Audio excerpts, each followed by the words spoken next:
Hey everybody, welcome back. Wayne here again, and this week we're in for a great treat because John Haney's going to join us. You know him and love him from all the other videos that you've seen he and his wife Leslie in.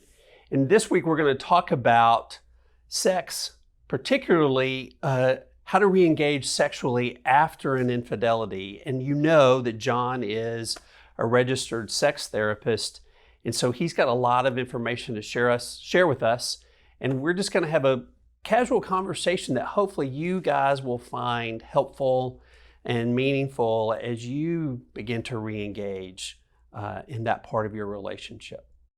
So welcome, John. Thank you. It's good to be here. Yeah, I'm glad you're here. This is a treat for me.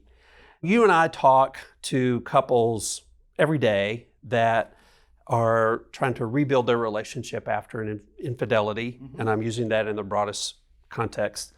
And one of the things that we run up against is when they re-engage sexually and the struggles and the trauma that can reintroduce. Yes. And I even just want to say that this topic, as you and I talk about it, can be traumatizing to some people that might be even listening. And we just want to acknowledge that and have some compassion for that. So, yeah, I really appreciate bringing that up, just because I know this is a very volatile topic. It's usually a volatile topic when you haven't been through infidelity, right.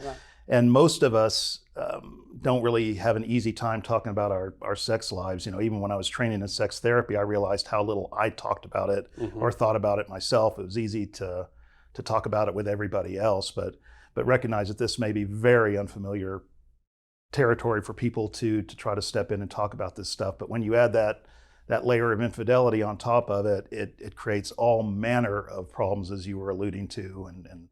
And I think there's that question of when to re-engage, but also that question in many cases of how to re-engage, because a lot of couples just feel like they have no idea. And that just puts so much pressure on them individually and as the couple, right? Because I love what you just said. It's like, couples don't talk about sex generally because there's no other topic in our life, I think, that creates more insecurity and shame. That's probably true. And then coupled with infidelity or addiction. From the get-go, when I'm trying to work with a couple who's coming out of infidelity and trying to get back on track, one of the things I try to stress with them is let's let this be part of the general do-over. I know in the affair recovery community, we talk about how important it is to get a new marriage. And I think we need to look at getting a new sexual marriage along as part of that, because I think a lot of folks are pretty content to go back to a rehashed version of their old sex life. If we can just kind of get it back to the way we were, and the way it was might have been great or fine, but it may not have been extraordinary because we just never really asked about it or never really bothered to assess how we're doing. And so I think just taking that and aiming for something brand new is part of the rest of the marriage. One thing I say sometimes in sex therapy with couples going through this is that there's a tendency to believe that practice makes perfect. But what I found with sexuality is practice tends to make permanent. We tend to do sex the way we've always done it.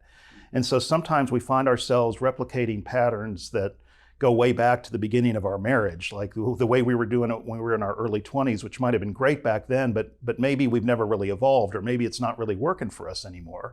But neither one of us oftentimes feels like we can say anything about it because that's the way we've always done it. I guess the word I might use is it gets very choreographed sometimes with couples. I haven't thought about the word, the choreography around it, but we do this and then I'll do that and then you do that, and it's like, it gets stagnant. It is. It's like a ballet. I mean, it's you turn here and do this at this point, and then you roll over and do this, and then we go to sleep. I'm maybe getting ahead of myself, but is there an antidote for that? Well, I think just being willing to look at ourselves and being willing to come in with almost a beginner's kind of mind, and not to say that we're all babes in the wood with sexuality, but really being willing to lovingly, and I can't stress that word enough, look at some of our own stuff and some of our own patterns, and just not take anything for granted, and really get to kind of step back and assess what's working for us, what's working for our partners, and what we really want and what they really want. Because sometimes that's, again, something we don't talk much about. Yeah, I know your wife, Leslie, because we all talk about this stuff all the time. She uses the word curiosity, just being curious really about ourselves and about our partner and what they like or don't like or what they're thinking or feeling, and starts with us too. And then if we're curious, and I think about open-heartedness, then there's some compassion and some space to grow. And I love what you said a minute ago, just evolve, right? Is that Yeah, kind of what I think you're that's thinking? absolutely. And I do like that word curiosity that Leslie uses sometimes, because I've always kind of liked the idea of not just in sexuality, but in our lives as a whole, kind of returning to that state of childlike wonder about our lives, and kind of having that same kind of curiosity that a kid has about our lives. We don't have to be childish with it, but like Right. childlike. Yeah. Right Big on. difference. I love And that. I mean, yeah, we just had our grandkids over this last weekend, and one of them just made this very matter of fact, very kind of curious statement / question about their genitals, and I thought it was wonderful, because you would, I don't know many adults who could do that. I mean, like they were talking about it like they were talking about their hand or something. It was like, Wow, it was awesome. it was still very much a part of them, and was still kind of curious about how that worked, about how gender differences worked, and all of that. And there was no shame wrapped around it. I think that was the remarkable thing, and I think that's one of the things I think is so important that you and I see on a day in day out basis. It's like, how do we get to look at this with a sense of wonder and get shame out of the equation? Because I think shame is largely a learned phenomenon. So the thing I'm thinking about as you say all that is this sense of wonder and this curiosity, and that we're not wrong here. Having that stance where because you're struggling or because your partner is struggling, nobody has to be wrong. Is that Yes. right? Yeah, I think that's exactly right. In fact, I think that's part of the problem, is like we tend to think of it in this binary category: healthy, unhealthy, right, wrong, like holy, unholy. And as part of that, I think we often tend to look for who's at fault with this. We look for somebody who's doing something wrong, when really in sex therapy, I try to, I'll call someone out if I really feel like they're doing something destructive or whatever, but but I think it's much more helpful to try to look at it from the standpoint of the dynamic that exists between us, not necessarily what one of us is doing or not doing that's not working or working. Are we willing to kind of look at the larger pattern of what's going on between us and address that? Because I think it is more about the dynamic. And if we can take blame out of it and all of that, and I know that gets tricky with infidelity, and there's some obviously ramifications for that and all, but we can talk about that later. But I think just being willing to come in with a non-judgmental attitude, towards the other and particularly towards ourselves. If we can take the judgment out of it and look at it kind of in a detached and kind of interested, analytical, and compassionate way, I think that's key to setting the tone for this discussion. As you're saying that, I'm thinking about when I was doing premarital therapy, when I was engaged. I remember the pastor telling us then that everything is permissible as long as neither one of you feels degraded. Is that kind of what you're talking about? I do agree with that. And I might add the word reciprocal, that that whatever we're doing, that we're both choosing to do it. People get sick of me saying this and harboring hope, no doubt, but that love is always an act of proactive choice. And we can kind of talk some more about how they learned about sex and all of that, but like a lot of people come in with these very rigid kind of interpretations of what is permissible or holy sex and what is not. And they often get very, very constricted in what they feel like they're okay. There's almost like for some people this feeling that, if I'm enjoying it too much, it must be sinful, or if we're, pushing the edge of the envelope. And so, a lot of couples will literally make sure they're sticking with missionary position, and they're sticking with X number of times, because if we do it too much, or whatever, it can create all kinds of sense that we're maybe stepping out of line a little bit with this. But no, I love that idea, because I think good sex begins with permission. It begins with us being able to give ourselves permission to enjoy it, which has that's where a lot of people get hung up. But also giving our mates permission to express their sexuality in a way that they're not going to be judged or whatever. And it takes a lot of safety to be able to even have that conversation about what that actually looks like. But no, I like that. Yeah, I'm thinking about the messages that we all received around our sexual being, and what is it okay, whether it's missionary position or how many times a week, or is it just for procreation? But we received some messages from the world and from our parents. I mean, would you say more about that? Or the messages is part of what's sometimes called our sexualization. That's kind of the process by which we come into a sense of our own sexuality. And it's like how we were exposed to sex, what we were taught about sex, what we weren't taught about sex and had to learn from locker room talk or whatever, which is, so often very unhelpful. But like, I think that has a profound impact on kind of our mindset when we start coming together with another person. And a lot of people carry some really, really heavy baggage around what they feel like is okay and what they feel like is not okay. And if we come in with that baggage, sometimes that can create, or I would even dare say will create eventually, some serious kind of disconnect, because we won't be able to just completely surrender ourselves to the experience. Our head's going to be going about it. Our old traumas, our old issues are going to be engaging with us while we're trying to connect with another. But no, there's some really, really powerful kinds of preconceptions we come into with sexuality for most of us. And I want to normalize too, I think, just for everybody out there, that I don't really believe any of us gets this right. And I don't believe any of us kind of got the ideal greenhouse to kind of grow the little flower in the perfect way. It's like we've all made some mistakes around this. We've all explored it in ways that maybe we're not particularly proud of. We all have questions about it that we're afraid to ask. I go so far sometimes to say, as I think at some level, we all have a degree of sexual shame. Probably every one of us has, can relate to something, whether something we did that we're not particularly proud of, something that was done to us that we didn't even ask for, something we don't like about our bodies. And that's a huge one, by the way. And I think men and women both, I think that's another little rabbit trail we could go down, but that one can really get in the way of our sense of our sexuality. But I think at some level we're all kind of like stumbling around in the dark with this mystery to some extent, trying to figure out who we are, trying to figure out what's acceptable for people of faith, trying to get a sense of what they believe God says is acceptable and all of that. And there's a lot of moving pieces with that. And again, just stepping back and daring to kind of look at this compassionately. Mm-hmm.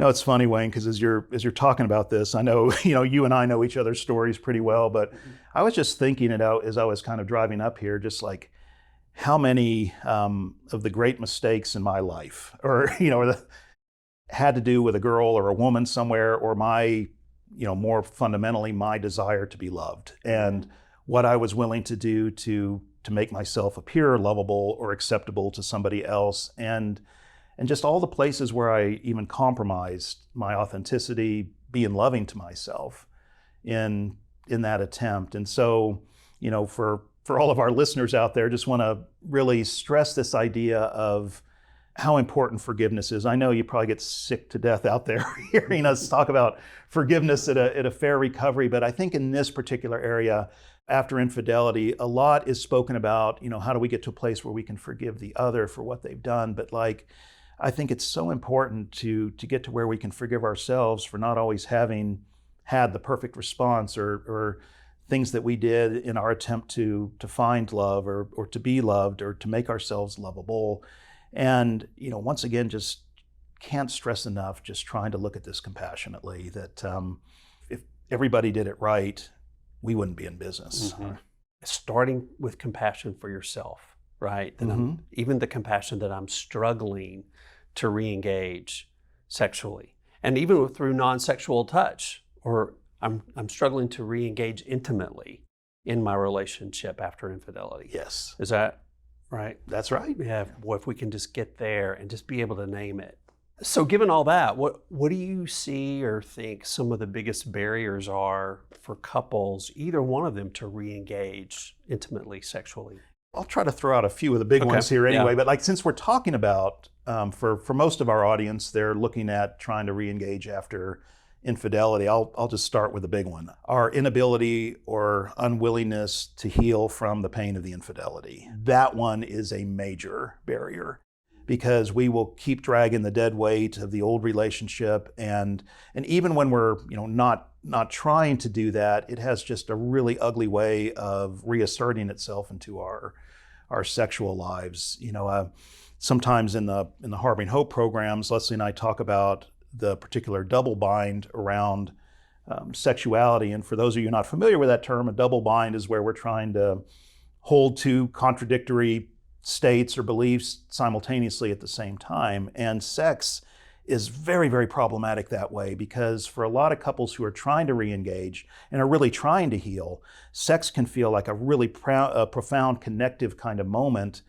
But at the same time, it can also be one of the absolute worst triggers or reminders about what happened with the affair or set of affairs or with the sexually addictive behavior or whatever the case may be. And so on the one hand, you can just be like going at it like gangbusters and feel incredibly connected, but that one thought can come in and it can just absolutely bring everything to a screeching halt. All the old panic, all the old fear, all the old trauma can just come rushing back to the surface. And a lot of people don't know what to do in that moment either, because a lot of people will continue to try to fake their way through it, and others will, find that they physiologically can't perform anymore because their genitals stop reacting, men and women both. And so it creates all kinds of stuff. But I think in terms of barriers, that's a biggie. And that kind of segues into that whole timing issue we were talking about earlier, that finding the way to do the right timing on how I heal the infidelity side of this while laying the groundwork for trying to get back into the sexuality, those don't always happen seamlessly, as you know, and so just figuring out how to balance those things and making allowances for the fact that we're probably going to be triggered just with sex itself, because it is such a volatile thing and it is such a visible reminder. When one or the other, and I'm thinking primarily it's the betrayed spouse that gets triggered through this more often than not. Mm-hmm. I'm not saying that the wayward spouse doesn't get triggered. Yeah, because they get triggered too. They absolutely, do. Right. But I think I hear more about from the betrayed's perspective. What are some practical things for him to do in that moment?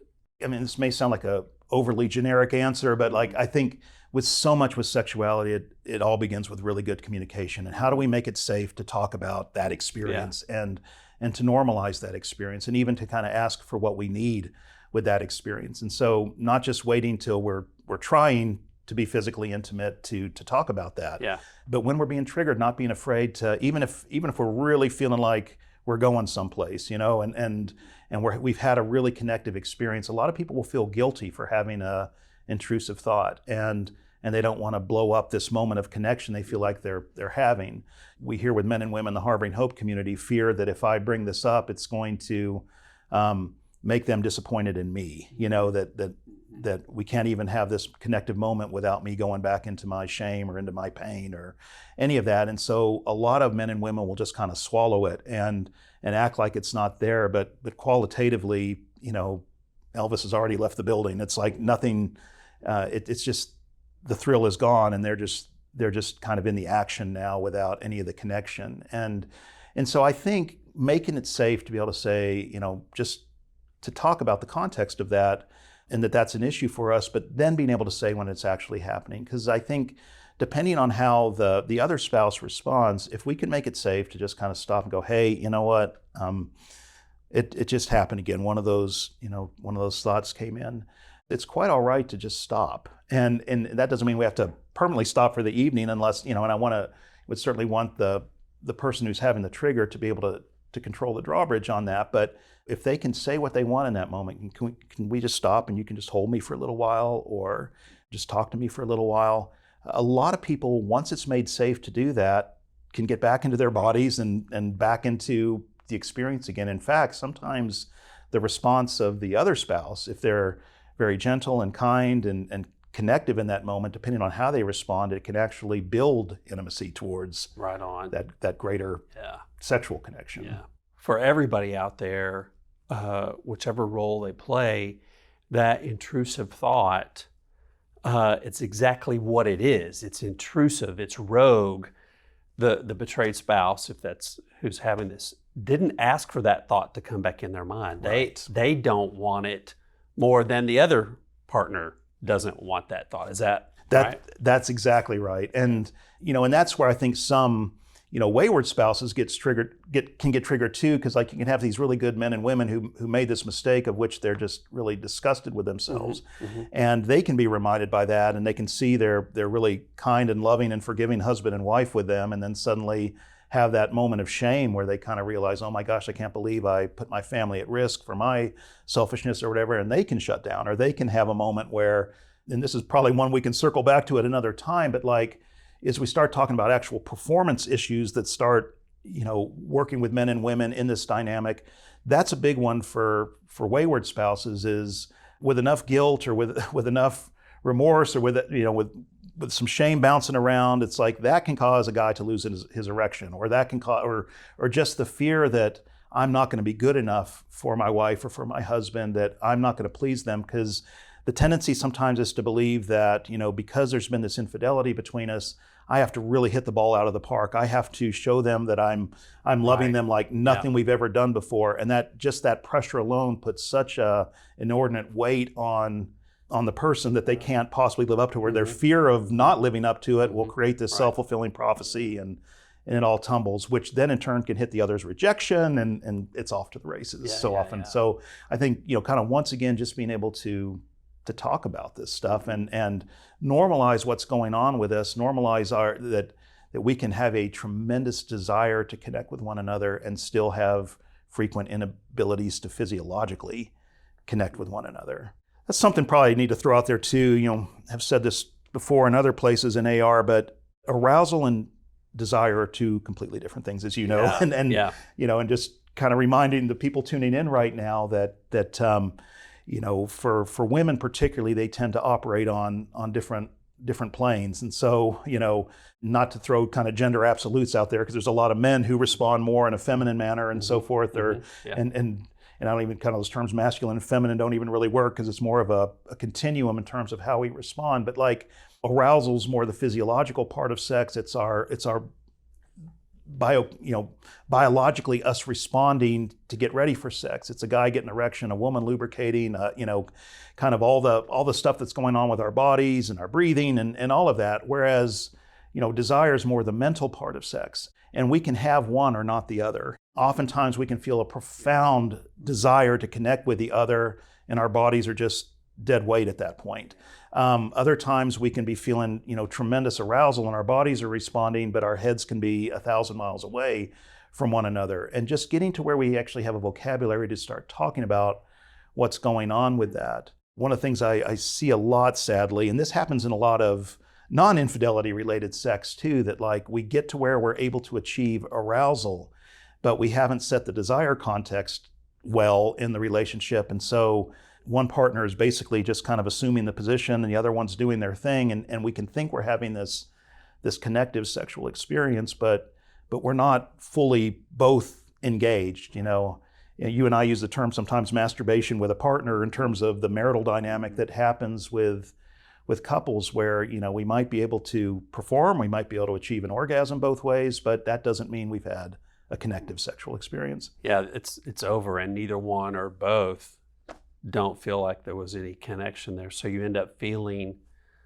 empty, or even more alone than you did beforehand. I think that's a great word, Wayne, alone. I mean, because I think there's a kind of like loneliness that can come out of that, where if we feel that somewhere in our being, we feel that disconnection, that my partner really wasn't there, or my partner really wasn't enjoying me, or, boy, that can be a very lonely feeling. Mm-hmm.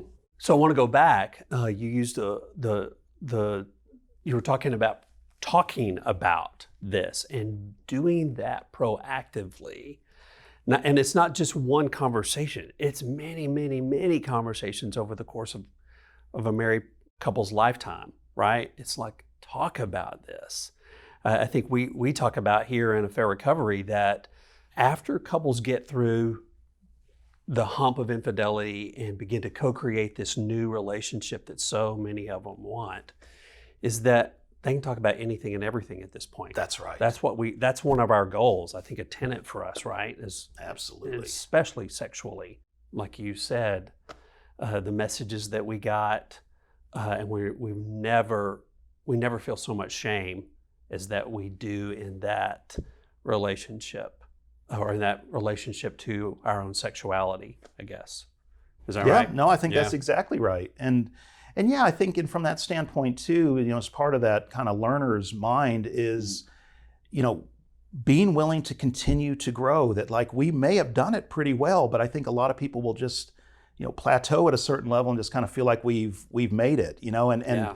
instead of looking at it as a growth phenomenon like marriage itself, that like we never want to get static with it. We never want to feel like we've really arrived. We want to keep growing. I hope I'll keep growing to the day I take my last breath, and Same here. it's funny, you and I have joked before about, maybe how at one time or another we both kind of had an interest in learning how to play the cello, and neither one of us have ever done it, but like have no idea what it would take to really do it probably. But like, but I think about like learning to play the cello. I don't think there's like a moment where you just arrive one day, where you just like, you suddenly, that good where you just don't have to grow anymore. And I think about sex sometimes, like using that analogy of learning how to play a musical instrument, that like, we're gonna make mistakes, and we're gonna hit some really bad notes sometimes, but like continuing to press into it, continuing to grow, and to the point where if we're both doing that and that communication's really flowing, we can start making some really incredible music much deeper into a relationship. It's just probably not going to look like it did back in our 20s, but we don't want it to look like the way it looked in our 20s. Right. That's the thing. It's like, we might have been younger, we might have had more stamina, we might have had more energy, we might have been doing it more frequently, but qualitatively, I think the best is yet to come when we really start to learn who we are and who the other person is, and be willing to grow with that. Yeah, because as we age, right, just our bodies changed. Oh, yes, they do. You talked about stamina or lubrication or any of those. It all changes. And if we're not willing to learn and grow and evolve with those changes and the stages of life, then it grieves me that I see so many couples give up. Yes. Even good, healthy, they have a great friendship, but they just give up on that part of their relationship because they're not willing or don't even know what's possible, I guess. Maybe they're willing, they just don't know what's possible. I think that's a good way to say it, yeah. So what are some of the other barriers that you come up against with the couples that you've worked with? Well, a similar one to that first biggie is another one that I see in that same category, and sometimes is an extension in that case of the first one, but that's resentment. I don't know that as a sex therapist I have ever seen something that could do more damage to someone's sex life than resentment can, and particularly to sexual desire.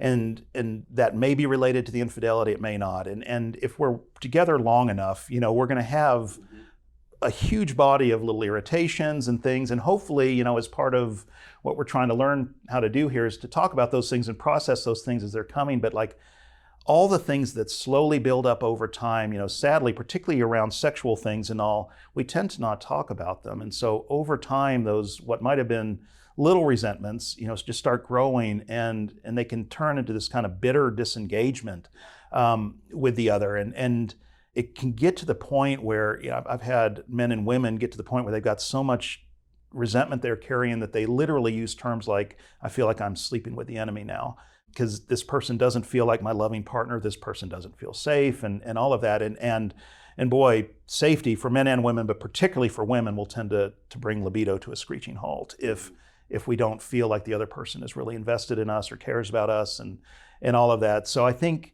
one of the big pieces for getting us back on track is learning how to do that, speaking the truth in love to one another. That's exactly what I was thinking about. Yeah. Learning how to communicate what some of our hurts are, some of the amends we'd like to make for the other, but airing it out, and it goes counterintuitive to a lot of people's thinking, because they believe that if I air this out, it's just going to feel like a gripe fest, and then we're just going to start like lobbing shells back and forth at one another, and it's just going to be a big fight. But if we can learn to speak in a non-critical way and actually air some of these things out, we, like you were saying earlier with intimacy, we feel closer, and then we actually then want to connect. But yeah, resentment's a big one. It's such a huge thing. I see it every day in my practice, and that's why I love the Truth and Love exercise, because most of us weren't taught, or we didn't have great examples. And I'm not throwing parents under the bus, it's like they were doing the best they can, but learning how to deal with those offenses, those wounds, those resentments in a helpful way. And that's why I love that Truth and Love exercise. And it is counterintuitive to a lot of people. But if you do it well, intimacy goes through the roof. I see it when couples take that challenge, don't you? All the time. And that may not be the only way to do it, but you have to deal with those resentments. You bet. Yeah. So what other barriers? Yeah, well, and this is one that, obviously you know quite a bit about, but trauma, unresolved trauma. And I use that word in a very inclusive kind of way, like I know you do too, that we tend to think of trauma as just this horrific incident or set of incidents that happened to us. But sometimes we talk about that little t trauma, the trauma that flies under the radar that we don't always see as trauma, the really unkind word that some kid said to me when I was in third grade, or the place I felt rejected by a sexual partner early on in my marriage, or the things that if we've never really dealt with them, they can do a tremendous amount of damage. I'm preaching to the choir here because I'm looking at one of the best trauma therapists I've ever met. But I think really being willing to get in and dig out some of our old hurts around all of this, and again with a forgiving kind of nature. But so often, I know you see it too, we see people who are just saddled with heavy hurts, oftentimes from early childhood, and the hurts around adolescence for most of us are just awful. as insecure as most of us felt during that time, and kind of the rejection and the sense of not being able to settle into a sense of our bodies and all of that stuff. I mean, it has long echoes much later into life, and daring to go back and clean some of that out. But sometimes, particularly for some of the really complex traumas, people need some help with that. I totally agree, and I think the complex trauma is obviously it's awful. But the thing I want to capitalize again on what you said, and I don't want to just repeat it, but I think it bears repeating because it's the things I bump up against in my caseload, is these little wounds that are so impactful that we just tend to gloss over. The responses I hear a lot are, other people had it worse, or it was no big deal, I survived it, but at what cost? What pieces of our heart did we have to cut off so that I could survive and so I could move on? Those little wounds, like you said, if mom looked at you crossly, or if somebody in junior high school made fun of you for whatever reason, these little wounds, they're impactful too, right? You bet. And I bet, if we challenged everybody out there, I bet the overwhelming majority could immediately pull up some memories like that of a place they felt really rejected or embarrassed, or something that somebody said that made them feel less than, or it's so tragic. And I know you see it too. It's like you be working with a 65-year-old woman, and she can vividly remember one thing that someone said in 11th grade, or and just the ripple effect of how that made her feel about herself, or doubt herself in some cases for the rest of her life, because she never really addressed that. Yeah. It reminds me, and I don't have permission to tell the story about my kids. Those are the best ones then. But they probably don't watch our YouTube channel anyway. So, my daughter was in college, and I went to visit her, and I saw this book, one of our favorite books, Come As You Are, on her bookshelf. And I'm like, are you taking a human sexuality course? What's this book here for? Are you enjoying it? Something? And she goes, Dad, growing up, going to Christian school and evangelical church, as good as it was, did not prepare me to understand about my own sexuality. And thankfully, at the time, she was working with a therapist that really was helping her and recommended this book. It created this awareness in me that even though we were trying to do the very best we could as parents, we didn't explore all aspects of it. And then I had a really quick conversation just a couple of weeks ago with my 28-year-old son. And I asked him the question, where in our relationship did I put any shame on you? My kids love that I'm a therapist because I don't hesitate to ask any question up with them. And he goes, Dad, there was a program that we did when I was in 6th grade. And it created a lot of shame in me about where I was at the time and what I was struggling with. I'm like, why didn't you talk to me about it? He goes, well, I talked about it in a way I knew how at the time. So even in the best of intentions, those messages we give our kids, or we were given, you know, Totally. and everything is repairable too, right? Exactly. And that's where, kind of to everyone out there kind of listening, like, try to have some compassion with yourselves as you're looking at this too, because none of us does this perfectly. I had that same conversation with my adult daughter, and I was, kind of asking her, if there were things that I could have done better, and things that would have helped her along that whole journey in life much easier. And I was, the vain part of me was waiting her to say, "No, Dad, you were great." But there was this long, awkward silence, and then she said, "Yeah, there were some things," and okay, and I was so glad she, like your son, was able to communicate those to you. But obviously, we're trained in this stuff, and we mess it up. We mess it up too. And That's right. I don't think anyone's done it perfectly, and I like we were kind of talking about last time too. I think some of the mistakes that are made are actually some of the things that can help us to refine and hone these things. But yeah, a lot of us just don't have a whole lot of ways of even when we have grow up in pretty healthy family environments. That they say the three main ways kids still learn about sex, or what are sometimes called the 3 Ps: peers, pornography, and public schools. And every one of them has its problems in terms of because even in a lot of public school programs where they're trying to proactively teach sexuality, they often tend to teach it in a very kind of clinical, medical kind of standpoint about how not to get pregnant, how not to get STDs and everything. But even there, it's missing that sacredness around sexuality that we're talking about, or helping them to make loving decisions around it, not just safe decisions around it.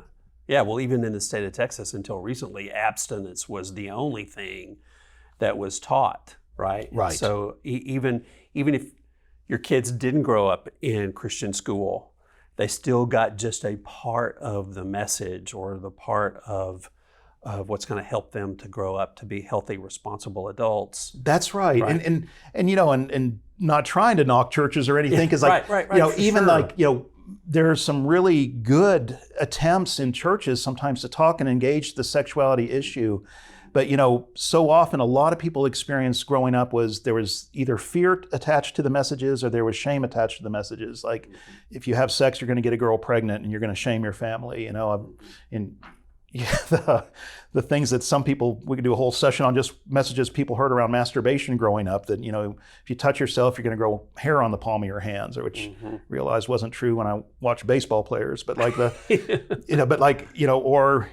worst one I ever heard, I thought this was an urban legend, but I had a kid who actually told me this, that that he was told by his parents that God killed a kitten every time he touched his penis. And and this kid was just racked with guilt, because he was trying to set loving boundaries around his sexuality, but didn't know what to do with all of that. And so sometimes even very, very loving attempts create a little bit of create some conflict, even when they're trying to do it the right way. And I think what happens sometimes is, even like for the the quote unquote the good Christian kid who's trying to do the right thing, and even the kid who embraces the idea of waiting till you're married to lose your virginity and all of that stuff. So often what happens is there's so many either intentional or unintentional negative messages around sexuality that they already have these kind of fears and complexes and anxiety built up around sexuality. And then suddenly they get married and everyone's like, okay, you're good to go. But they've already got so much baggage around it that they can't just sit there and enjoy the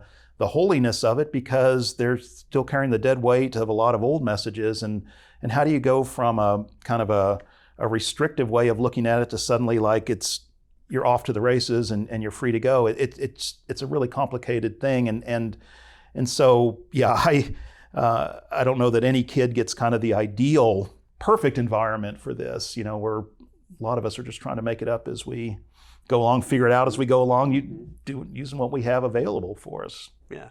So what I'm hearing is that within a couple, especially the couples that we work with after an infidelity, is to have, again, we're all about this conversation, right? Is for them to have conversations about the messages that they received and the evolution, if you will, of their sexual being, their sexual responses, and how that, I'm trying not to say how that evolved over time. to have those conversations with each other.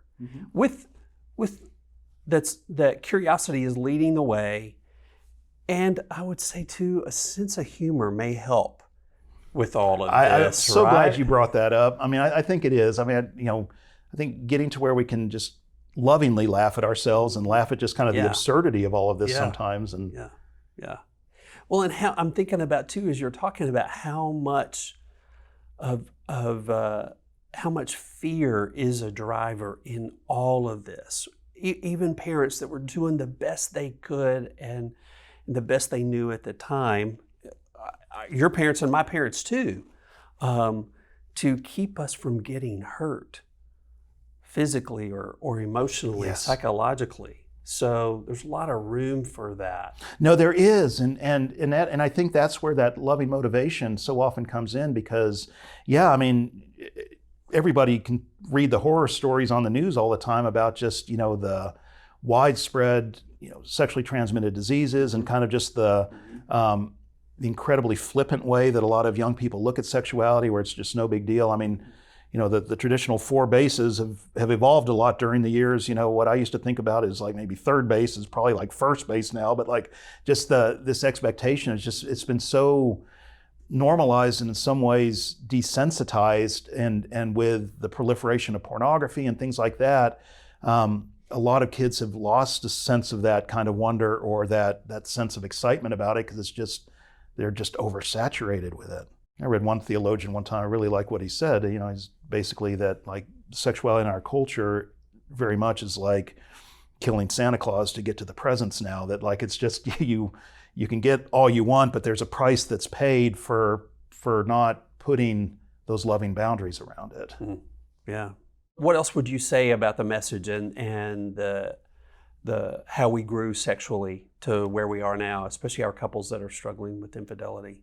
Yeah, I think, finding a healthy, loving middle ground between, in one of the AR videos, I talked about kind of the two extremes of pathological indulgence and pathological repression, or, terms something like that. But like finding a healthy middle ground for where we're putting loving boundaries around our sexuality, but at the same time giving ourselves permission to deal with it. I'm not Catholic, but at times I've tried to get through John Paul's Theology of the Body. That's like a heavy, thick book, but it's got some beautiful stuff in there. But like, one of the messages that he talks about, and a gentleman by the name of Christopher West talks about, is one of the big mistakes we make in Christian circles is equating prudishness with purity. They're two completely different things, and we don't have to have a reactive stance against sexuality to be pure. In fact, in some sense, purity is owning the holiness of our bodies and the gifts of what God has given to us with that. But I think for some of us, I think just stepping back and daring to non-judgmentally look at some of the messages that we grew up with and really get to question them. And maybe they will stand the test of time. Maybe what we learned was really solid, but maybe it wasn't, and daring to shift course a little bit if we need to on that. What about any other? Yeah, well, I mean, just some kind of the stuff we've talked about too. Like, I think I used that word permission earlier, but I think really, a lack of permission, a lack of allowing ourselves to really get inside our bodies, to allow ourselves to experience pleasure, strangely enough to say that, but I know that won't connect with some people, but for a lot of people, they have a hard time giving themselves permission to be sexual creatures. A lot of people, particularly people who came up in fairly rigid religious environments, had some message, or some manifestation of a message that sex was basically for procreation. And so, and maybe God lets you enjoy it a little bit if you're making a baby at the time, but don't get any ideas in your head, or don't go too far with that. And I've literally had women particularly who feel like, once they've decided they don't want to have any more children, feel like they're basically having to put their sexuality up on a shelf. They'll, in some cases, they'll be like, yeah, I'll still, give it up to my husband if he wants it, but I'm pretty much done with the game now. And like, you have to ask why. But there is really this sense that my sexual nature, my sexuality, my genitals were really about procreation. And procreation, no doubt, is a huge part of sexuality, but it doesn't end there, and say sometimes where particularly a lot of spiritual people get caught up is the idea of recreation, that like sex was meant to be pleasurable. I remember you and I were doing a radio show many years ago, and I think we were talking something around this issue, and we had raised the kind of point that like God could have made us reproduce asexually. He could have had us lay eggs where we didn't have to go through the messy business of touching each other or experiencing pleasure. But like I have to ask people sometimes, like, but why did God design it this way? There had to be method in all of that. I think in that same radio broadcast, I brought up the word clitoris, and I think probably like offended both of our listeners at that moment. But like, but it was trying to raise the point that a woman's clitoris, or clitoris, as she might say it, is the only body part that's only real function is pleasure. And I try to remind women sometimes who are struggling with kind of the permission to enjoy pleasure is that they have this body part that's outside the vaginal canal, so it's not about just penetration and baby making, that I really believe God wanted a woman to enjoy that, so that permission kind of segues probably in what I would see as the last great barrier, and there's plenty of others we could talk about, but that barrier, the sense of the loss or the lack of a sense of sacredness in our sexuality, that, getting it back to it feels like it's something holy, that it feels like it's a gift to us again. And sadly, just seeing way too many men or women, because of decisions they made or because of things they're not particularly proud of or whatever, or because the way they were taught about sexuality, never saw the sacredness of it. They just thought it was something to take out and use, something as a way to get other people to respond to them, almost as a commodity in a sense, but never really got to see the beauty of their bodies, of the beauty of the sexual response in their bodies, and really give themselves that sense of being able to just enjoy that. I need to remember who said this, go back and find the quote, but I was reading one person one time when I really liked what they were having to say. They were talking about how, for a lot of religious people, when they feel a sense of profound arousal, their natural tendency is to say, "I'm sorry" to God, when really they should be saying thank you. Instead of like denying or feeling like they had to repress this sense, they should be celebrating that. Yeah. And no doubt, we want to put healthy boundaries around when we use that, but I think that's the trick, though. I think it's the lack of the sense of the sacredness that causes us to make such destructive decisions around our sexuality, because we don't really see it as something worth protecting in many cases. Or, if we don't treat our body like a temple, we don't mind if we abuse it or somebody else does in some cases. Or we, just kind of throw our sexuality in the mud. And I think when we reclaim that sense of sacredness, and by the way, I believe we can reclaim that sense of sacredness regardless of what our pasts are. I mean, I think we can get that back, or maybe get it for the first time. But that comes with that forgiveness piece that kind of, most of us get here through the mistakes, not through all the victories with it, but or all the successes with it. If we can reclaim that sense that it's really, really special, then we want to protect it. We want to put loving boundaries around it. And in our culture today, I think there's this kind of sense that more is always better, but sometimes not having that protective kind of instinct, we just feel like, I can and will do anything, and we'll call it self-indulgence, or we'll call it some people call it a form of self-love, when I would never see that as being self-loving.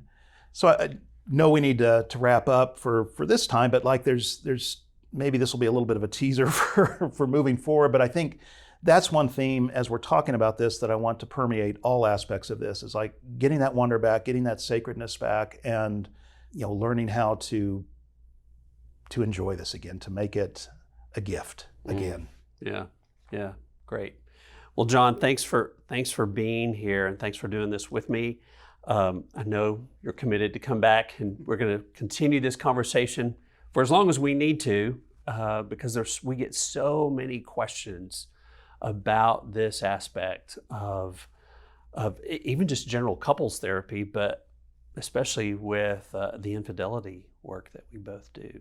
John, thanks again so much for being here with us and sharing your knowledge and just the thoughts that you have around this. And I hope that for you guys watching, that it's been helpful just to hear some of what John has learned over the years and what he's willing to share. And I know him well, and is willing to share everything he knows to help you, to help all of us have a better, healthier sexual relationship with your partner. So thanks so much, guys. You know that we at Affair Recovery are we're big fans of you and what you are all trying to do. We love you and wish the best for you and your spouse as you try to navigate through these waters. So thanks so much for joining us, and come see us again soon. Take care, everybody. Thank you.